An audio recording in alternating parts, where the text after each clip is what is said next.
ಕೋಟೆನಾಡು ಚಿತ್ರದುರ್ಗದಲ್ಲಿ ಬುದ್ಧನ ಸ್ಮರಣೆ.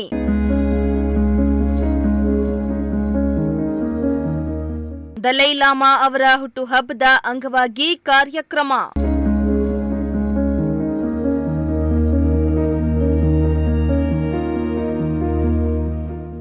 ದಲೈ ಲಾಮಾ ಅವರ 90ನೇ ವರ್ಷದ ಹುಟ್ಟುಹಬ್ಬದ ಅಂಗವಾಗಿ ಕೋಟೆನಾಡು ಬಸವನಾಡು ಚಿತ್ರದುರ್ಗದಲ್ಲಿ ಬುದ್ಧನ ಸ್ಮರಣೆ ಶ್ರೀ ಅಡಿಯಲ್ಲಿ ಕಾರ್ಯಕ್ರಮವನ್ನ ಆಯೋಜನೆ ಮಾಡಲಾಗಿತ್ತು. ಚಿತ್ರದುರ್ಗದಲ್ಲಿ ಬುದ್ಧನ ಸ್ಮರಣೆ ಕಾರ್ಯಕ್ರಮ ಅದ್ದೂರಿಯಾಗಿ ನಡೆದಿದ್ದು, ಸುಮಾರು 500 ಮಂದಿ ಬೌದ್ಧ ಸನ್ಯಾಸಿಗಳು ಕಾರ್ಯಕ್ರಮಕ್ಕಾಗಿ ಆಗಮಿಸಿದ್ರು. ಬೌದ್ಧ ಸನ್ಯಾಸಿಗಳು ಚಿತ್ರದುರ್ಗ ನಗರದ ಪ್ರವಾಸಿ ಮಂದಿರದಿಂದ ನಗರದ ಪ್ರಮುಖ ಬೀದಿಗಳಲ್ಲಿ ಮೆರವಣಿಗೆ ಮಾಡಲಾಯಿತು.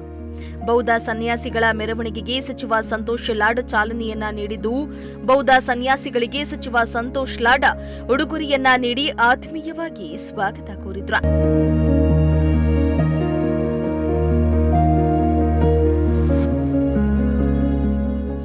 ಚಿತ್ರದುರ್ಗದಲ್ಲಿ ಅದ್ದೂರಿಯಾಗಿ ದಲೈ ಲಾಮಾ ಅವರ ಹುಟ್ಟುಹಬ್ಬವನ್ನ ಆಚರಣೆ ಮಾಡಲಾಗ್ತಾ ಇದ್ದು, ನಗರದ ಪ್ರಮುಖ ಬೀದಿಗಳಲ್ಲಿ ಮೆರವಣಿಗೆಯನ್ನ ನಡೆಸಿ ಮುರುಘಾಮಠಕ್ಕೆ ಮೆರವಣಿಗೆಯನ್ನ ತಲುಪಿ ಮುರುಘಾಮಠದ ಅನುಭವ ಮಂಟಪದಲ್ಲಿ ಕಾರ್ಯಕ್ರಮವನ್ನ ಆಯೋಜನೆ ಮಾಡಲಾಗಿದ್ದು, ಕಾರ್ಯಕ್ರಮದಲ್ಲಿ ಸಚಿವರಾದ ಸಂತೋಷ್ ಲಾಡ್, ಕೆಎಚ್ ಮುನಿಯಪ್ಪ, ಶಾಸಕ ವೀರೇಂದ್ರ ಪಪ್ಪಿ ಸೇರಿ ನೂರಾರು ಮಂದಿ ಸ್ವಾಮೀಜಿಗಳು, ಬೌದ್ಧ ಸನ್ಯಾಸಿಗಳು ಭಾಗಿಯಾಗಿದ್ರು.